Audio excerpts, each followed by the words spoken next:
আজকে আমি যাচ্ছি 200 বছর পুরনো শিব মন্দিরে চাকদাতে। আর চাকদাতে যাওয়ার জন্যে চলে আসতে হবে নৈহাটি স্টেশনে। নৈহাটি স্টেশনে ট্রেনে উঠে পড়লাম। উঠে পড়ার পরে দেখলাম একটা খাবার দাবার আছে, খাবার দাবার খেয়ে নেবো। খেতে খেতেই আমি নেমে পড়লাম চাকদা স্টেশনে। চাকদা স্টেশনে ওভারব্রিজ পার করে রানী রাসমণির মতন মন্দির দেখে নেমে পড়তে হবে 2 নম্বর প্ল্যাটফর্মে। তো তারপর আমরা টোটোতে উঠে বললাম, কিন্তু টোটোটা এগিয়ে যাচ্ছে, তো পেট দিয়ে আটকে রেখেছে টোটোওয়ালাটা।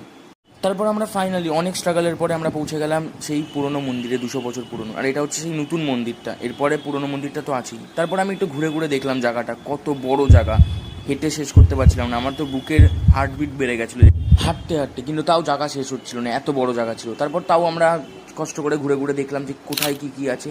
তারপর চলে আসলাম আমরা সেই পুরনো মন্দিরে। তারপর এখানে দাঁড়িয়ে আমি একটু ফটো তুলে নিলাম মন্দিরে। অসাধারণ পুরনো, আর বট গাছ দিয়ে ঢাকা ছিল সেই মন্দিরটা। মন্দিরের সামনে আমি যাওয়ার চেষ্টা করছিলাম, কিন্তু মন্দিরের গেটটা ছিল বন্ধ।